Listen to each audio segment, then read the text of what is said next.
Next, section 60, important for prelims, men's interview, all stages. Property liable to attachment and sale in execution of decree.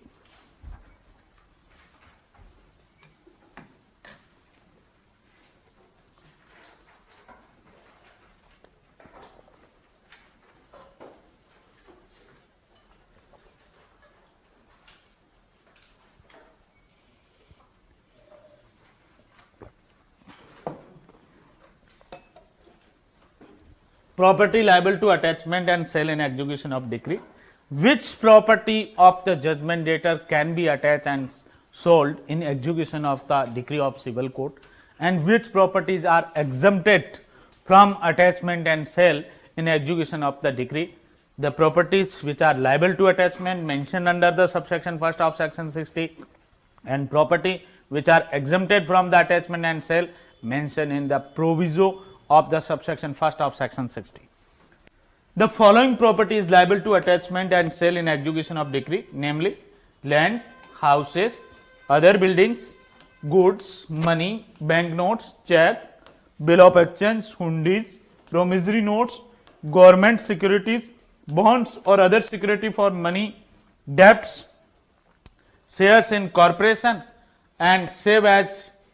hereinafter mentioned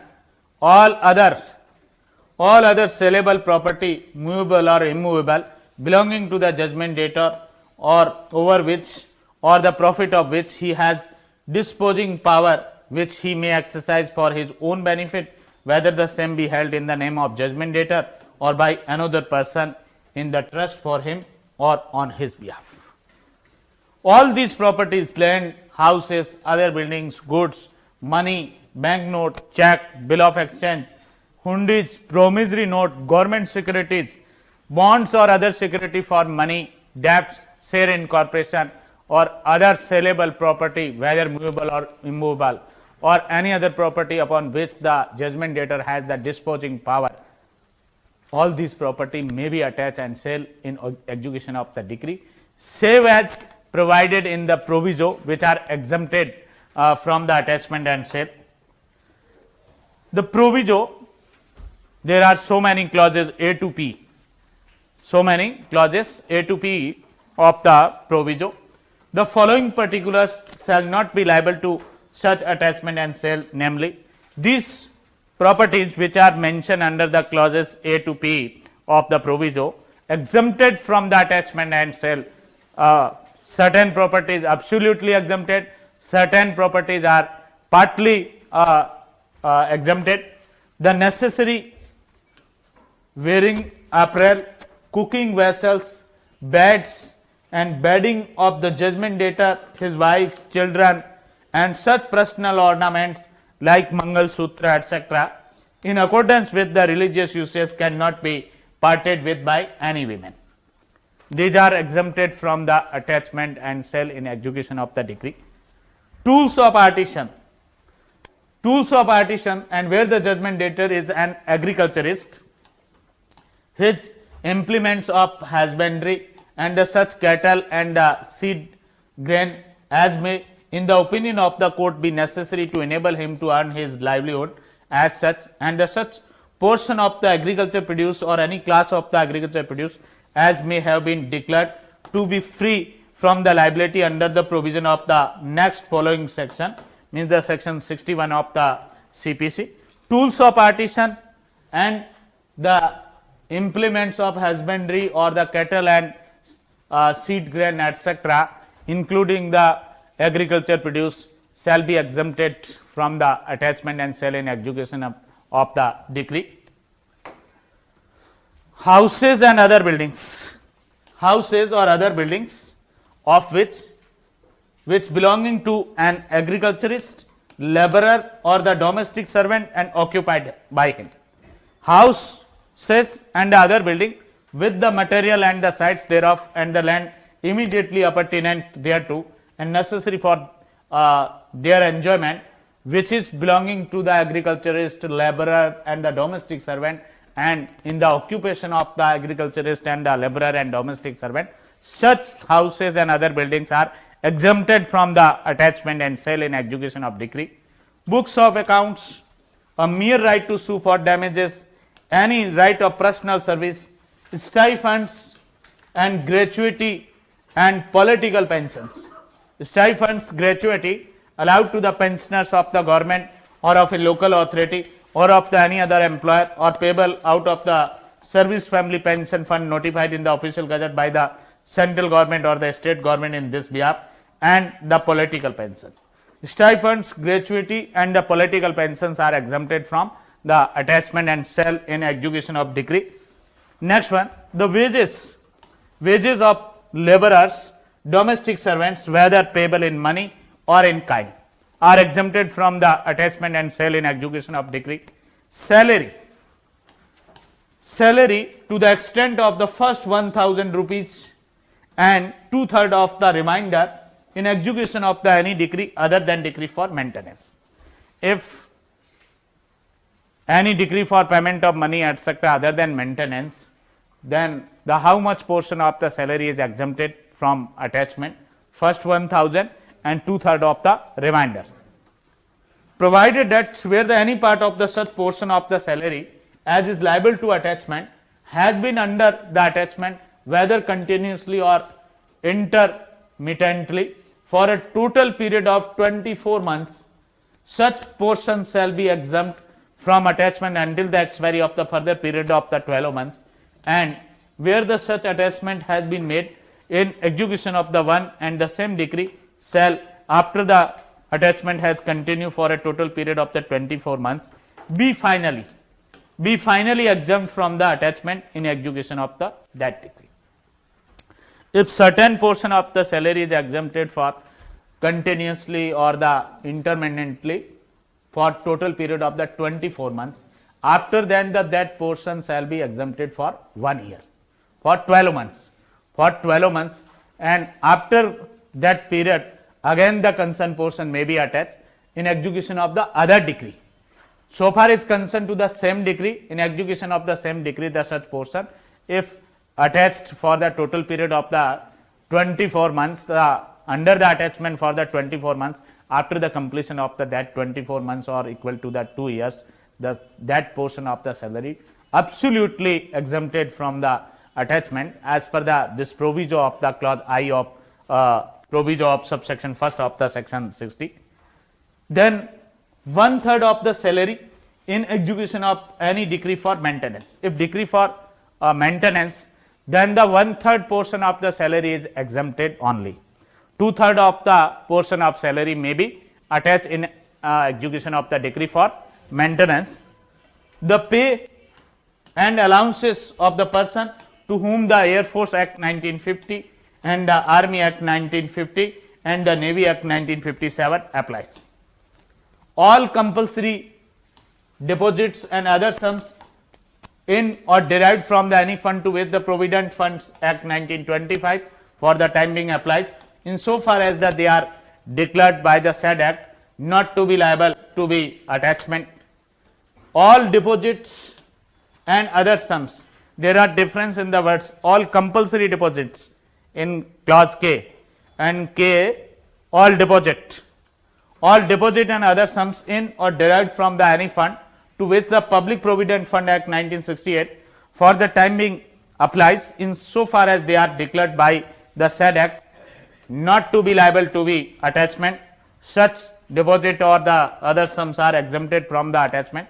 All monies payable under a policy of insurance on the life of the judgment debtor shall be exempted from the attachment. The interest of a lessee of a residential building to which the provision of the law for the time being in force relating to the control of rents and accommodation applies, like Rajasthan Rent Control Act etc. The interest of the concerned tenant or lessee is exempted from the attachment in the execution of the decree. Any allowance forming part of the emoluments of any servant of government or of any servant of the railway company or local authority which the appropriate government may by notification in the official gazette declared to be exempt from the attachment, and any subsistence grant or the allowance made by made to any such servant while under the suspension, though that subsistence grant or allowance exempted from the attachment, and the allowance which is forming part of the emoluments, if declared by the appropriate government exempt from the attachment, then that is also exempt from the attachment. And expectancy of succession by survivorship or other merely contingent or the possible right or interest are also, especially successors are also exempted from the attachment and sale in execution of the decree. A right to future maintenance is also exempted from the attachment and sale in execution of the decree. Any allowance declared by any Indian law to be exempt from the liability to attachment or sale in execution of the decree, where the judgment debtor is a person liable for the payment of land revenue, any movable property which under any law for the time being applicable to him is exempt from the sale for the recovery of an arrear of the such revenue. That movable property is also exempted from the attachment and sale in execution of the decree.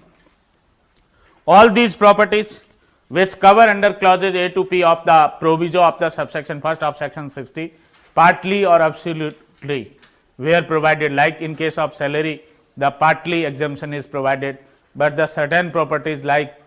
bed or bedding etc. are absolutely exempt from the attachment and the sale in execution of the decree.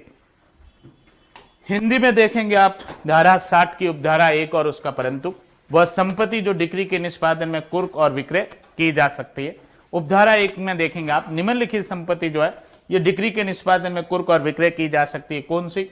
भूमि की जा सकती है निर्णित ऋणी की, गृह किया जा सकता है, अन्य कोई निर्माण है वो किया जा सकता है, माल कुर्क और विक्रय किया जा सकता है, धन कुर्क और विक्रय किया जा सकता है, बैंक नोट, चेक, विनिमय पत्र, हुंडी, सरकारी प्रतिभूतियां, धन के लिए बंद पत्र या अन्य प्रतिभूतियां, ऋण, निगम में का अंश और उसके सिवाय जैसा इसमें इसके पश्चात वर्णित है विक्रय की जा सकने वाली यानी ऐसी सभी जंगम और स्थावर संपत्ति जो निर्णित ऋणी की है या जिस पर या जिसके लाभों पर वो ऐसी व्ययन शक्ति रखता है जिसे वो अपने फायदे के लिए प्रयोग कर सकता है, चाहे वो निर्णित ऋणी के नाम से धारित हो या किसी अन्य व्यक्ति के द्वारा न्यास के रूप में या उसके रूप और से धारित है। इनमें से कोई भी संपत्ति जो है परंतुक के अधीन रहते हुए, जो संपत्तियां परंतुक में कवर होती है जिनको छूट दे रखी है कुर्की से, उस परंतु के अधीन रहते हुए इनमें से कोई भी संपत्ति है वो क्या की जा सकती है, डिक्री के निष्पादन में कुर्क और विक्रय की जा सकती है। भूमि है, गृह है, अन्य निर्माण है, माल है, धन है, बैंक नोट है, चेक है, विनिमय पत्र है, हुंडी है, वचन पत्र भी था क्या उसमें, प्रोमिसरी नोट, हिंदी में तो देखा मैंने, इंग्लिश में मुझे था प्रोमिसरी नोट्स, ठीक है। विनिमय पत्र, हुंडी, वचन पत्र, सरकारी प्रतिभूतियां,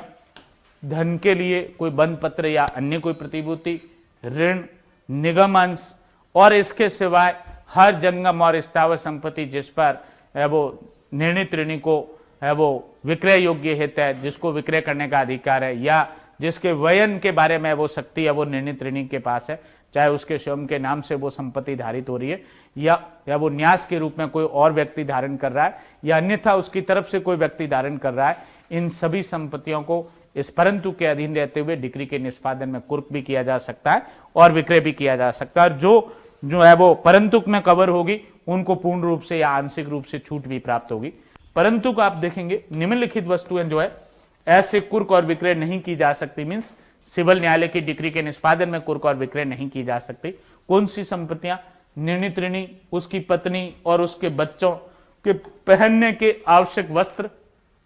भोजन पकाने के बर्तन, चारपाई, बिछौने और ऐसे निजी आभूषण जिन्हें कोई स्त्री धार्मिक प्रथा के अनुसार अपने से अलग नहीं कर सकती, जैसे मंगलसूत्र आदि जो है, इनको डिक्री के निष्पादन में कुर्क और विक्रय किए जाने से छूट प्राप्त है। शिल्पी के औजार और जहां निर्णित ऋणी कृषक है वहां उसके खेती के उपकरण, पशु, बीज जो न्यायालय की राय में उसकी वैसी हैसियत में जीविका का उपार्जन करने के लिए समर्थ बनाने के लिए आवश्यक है। और कृषि उपज का या कृषि उपज के किसी वर्ग का ऐसा भाग जो ठीक अगली धारा मीन्स धारा 61 के अंदर जो है राज्य सरकार ने जिस सीमा तक उसको दायित्व से मुक्त किया या छूट दी है कुर्की से, उस सीमा तक जो है वो छूट है वो प्राप्त होगी। इसमें स्टेट का एक अमेंडमेंट भी है जहां कृषक के खाद जो है फर्टिलाइजर्स ऑफ द एग्रीकल्चर आदि इनको भी एग्जम्पशन या छूट है वो दी गई। ये राजस्थान का कोई स्टेट अमेंडमेंट है। देन विग्रह और अन्य निर्माण,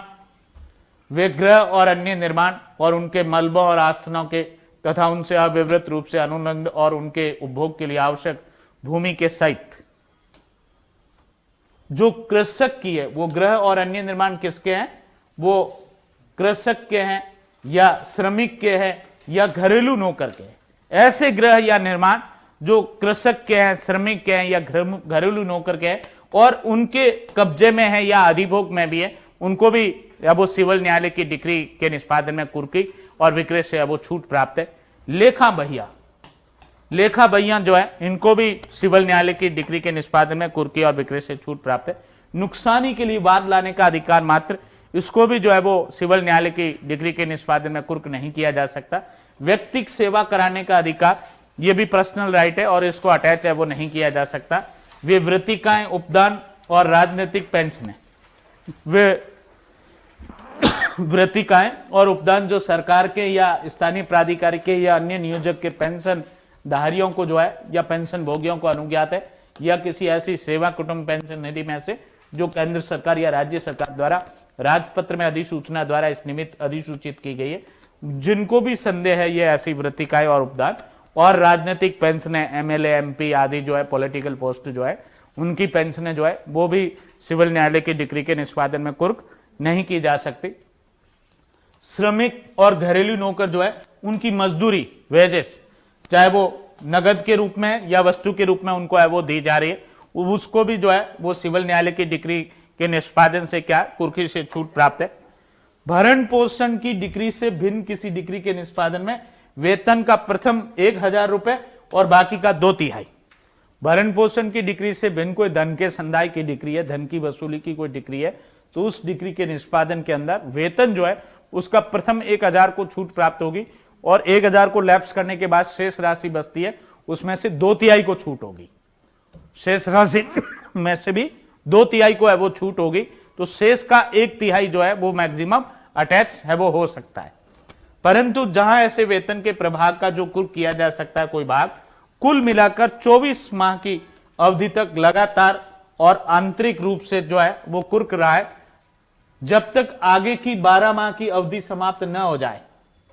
जब तक अगले 12 महीने की अवधि समाप्त न हो जाए तब तक ऐसे भाग को क्या होगा, कुर्की से छूट प्राप्त होगी। मींस बीच में इंटरवल लिया जाएगा, एक अंतराल लिया जाएगा, 12 महीने तक उसको वो कुर्की से मुक्त कर दिया जाएगा और 1 साल कंप्लीट होने के बाद पुनः कुर्क हो सकता है।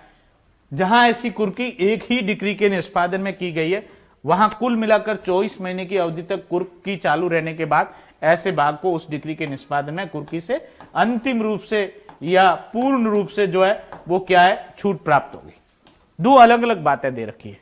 24 मंथ्स कंप्लीट कर दिए यदि वेतन की कुर्की के एक है वो भाग ने, तो 12 महीने का बीच में जो है वो गैप दिया जाएगा और उसके बाद दूसरी डिक्री के निष्पादन में वेतन के उस भाग को कुर्क किया जा सकता है। जहां तक उसी डिक्री के निष्पादन की बात है, यदि 24 महीने तक वेतन का वो भाग जो मैक्सिमम अटैचेबल था इस क्लॉज के अंदर, वो यदि अटैच रहा है 24 महीने तक, तो उसके बाद उसी डिक्री के निष्पादन में उस वेतन को जो है वो पूर्ण रूप से जो है वो कुर्की से छूट प्राप्त हो जाएगी। बट सेम जजमेंट डेटर के अगेंस्ट कोई दूसरी डिक्री है तो उसमें 12 मंथ्स का जो है वो इंटरवल या गैप देने के बाद पुनः वेतन के उस भाग को कुर्क है वो किया जा सकता है। बट ऐसा नहीं कि है वो 24 मंथ्स के बाद कंटिन्यू अटैच, नो। एक बार 24 महीने कंप्लीट होने पर, 2 साल कंप्लीट होने पर 1 साल का बीच में गैप दिया जाएगा, वेतन में से कुर्की नहीं होगी और 1 साल का गैप कंप्लीट होने के बाद पुनः कुर्की हो सकती है, बट वो भी दूसरी डिक्री के निष्पादन में, सेम डिक्री के निष्पादन में नहीं होगा। भरण पोषण की डिक्री जो है उसके निष्पादन में वेतन के 1/3 को क्या है, छूट है। वेतन के 1/3 को छूट प्राप्त है। इसका मतलब क्या हुआ, 2/3 है वो क्या किया जा सकता है, कुर्क किया जा सकता है। ये दूसरा वाला एंगल भी पूछा जाता है एग्जाम में। भरण पोषण की डिग्री में 1/3 को तो क्या है, एग्जाम्पशन है, तो इसका दूसरा भाग क्या हो गया, 2/3 जो है वो अटैचेबल है, वो कुर्क है, वो हो सकता है।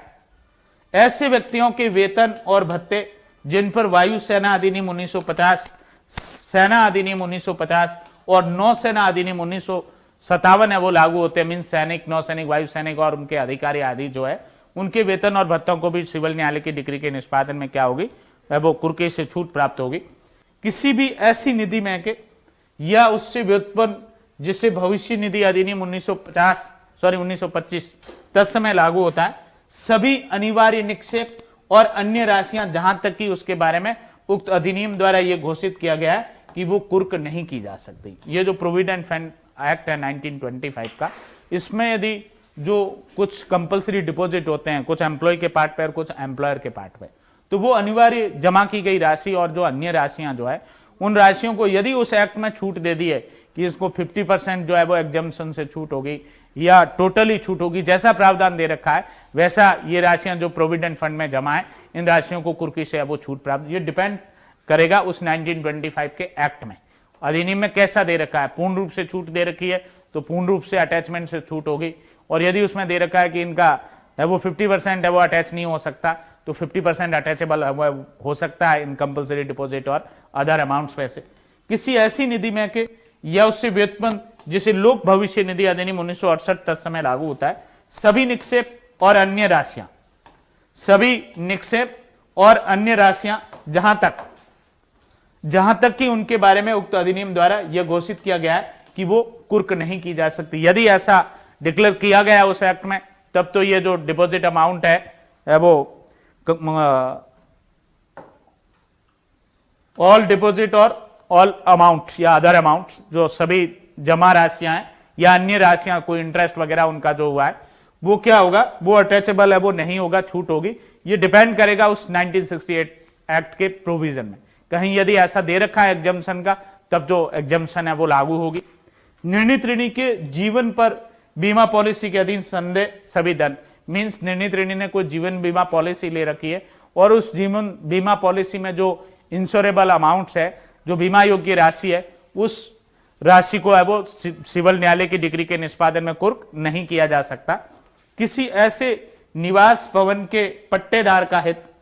ऐसे निवास भवन के पट्टेदार का हित जिसको किराया और वास सुविधा के नियंत्रण से संबंधित तत्समय प्रवृत्त किसी विधि के उपबंध लागू होते हैं, मीन्स जैसे राजस्थान किराया नियंत्रण अधिनियम आदि है, अलग अलग स्टेट में सबके ये रेंट कंट्रोल एंड अकोमोडेशन के लॉज है, तो जिन पर जो है वो ये इस तरीके के लॉज लागू होते हैं, उनमें जो रेजिडेंशियल कोई प्रीमाइसेज है उसको रेंट पे दिया गया है, तो उसमें जो लेसी या टेनेंट का जो इंटरेस्ट है, कंसर्न पट्टेदार या किराएदार का हित है, उसको सिविल न्यायालय की डिग्री के निष्पादन में कुर्की से छूट प्राप्त होगी। सरकार के किसी सेवक की या रेल कंपनी या स्थानीय प्राधिकारी के किसी सेवक की उपलब्धियों का भागरूप ऐसा कोई भत्ता, उपलब्धियों का भागरूप ऐसा कोई भत्ता जिसके बारे में समुचित सरकार ने राजपत्र में अधिसूचना द्वारा घोषित किया है कि वह क्या है, कुर्की से छूट प्राप्त है। और ऐसे किसी सेवक जिसको निलंबन काल में दिया जाने वाला कोई जीवन निर्वाह अनुदान या भत्ता जो है, सस्पेंशन जो अलाउंस मिलता है वो निलंबन के दौरान, तो वो अलाउंस भी जो है वो अटैचमेंट से जो है वो छूट प्राप्त होगा, कुर्की से छूट प्राप्त होगा। और जहां तक बात उपलब्धि का भागरूप कोई भत्ता है जिसको समुची सरकार का मतलब सेंट्रल गवर्नमेंट के एम्प्लॉयज के केस में सेंट्रल गवर्नमेंट और स्टेट गवर्नमेंट के एम्प्लॉयज के केस में स्टेट गवर्नमेंट, तो समुची सरकार ने जो यदि उस उपलब्धि के भाग के रूप में जो भत्ता है जिसको कुर्की से छूट है वो होने की घोषणा की है, तो ऐसी कंडीशन में वो भी है वो कुर्क है वो नहीं होगा अलाउंस। और सस्पेंशन पीरियड में जो है एक सस्पेंडेड एम्प्लॉय को मिलने वाला जो अलाउंस है या भत्ता है उसको भी अब वो कुर्की से क्या होगा, छूट प्राप्त होगी। उत्तरजीविता द्वारा उत्तराधिकार की प्रत्याशा या अन्य केवल समाश्रित या संभव अधिकार या हित, केवल उत्तराधिकारी होने की संभावना जो है या कोई संभावित अधिकार या संभव अधिकार या हित जो है, इनको भी सिविल न्यायालय की डिग्री के निष्पादन में कुर्क नहीं किया जा सकता। कोई प्रेजेंट राइट है, प्रेजेंट इंटरेस्ट है, वर्तमान में कोई विद्यमान अधिकार या हित है, उसको अटैच किया जा सकता है। जो वो कॉन्टीजेंट इंटरेस्ट या राइट है या प्रोबेबल कोई राइट या इंटरेस्ट है उसको अटैच है वो नहीं किया जा सकता। भावी भरण पोषण का जो अधिकार है इसको भी सिविल न्यायालय की डिक्री के निष्पादन में कुर्क नहीं किया जा सकता। ऐसा भत्ता जिसके बारे में किसी भारतीय विधि ने यह घोषित किया है कि वह डिक्री के निष्पादन में कुर्की और विक्रय के दायित्व से छूट प्राप्त है, वह भत्ता भी जो है वो क्या होगा, वो सिविल न्यायालय की डिक्री के निष्पादन में कुर्क नहीं किया जा सकता। और जहां निर्णीत ऋणी कोई ऐसा व्यक्ति है जो भू राजस्व के संदाय के लिए दायी है, वहां कोई ऐसी जंगम संपत्ति जो ऐसे राजस्व की बकाया की वसूली के लिए विक्रय से ऐसी विधि के अधीन जो है वो छूट प्राप्त है जो उससे तत्समय लागू होती है। तो जिस जंगम संपत्ति को भू राजस्व के बकाया की वसूली में कुर्की से छूट दे रखी है लैंड रेवेन्यू एक्ट या अन्यथा किसी विधि के अंदर, भू राजस्व अधिनियम या किसी विधि में, उस जंगम संपत्ति को सिविल न्यायालय की डिक्री के निष्पादन में भी कुर्की से वो क्या होगा, छूट है वो प्राप्त होगी। इनमें से किसी में भी वो खंड क से लेके और कहां तक है हिंदी में, क से लेके और त तक में कवर होने वाले जो विभिन्न संपत्तियां आपने पढ़ी, इन संपत्तियों को कहीं पूर्ण रूप से कहीं आंशिक रूप से जो है वो कुर्की से वो छूट प्राप्त होगी। इनको सिविल न्यायालय की डिक्री के निष्पादन में कुर्क नहीं किया जा सकता, और यदि किया जा सकता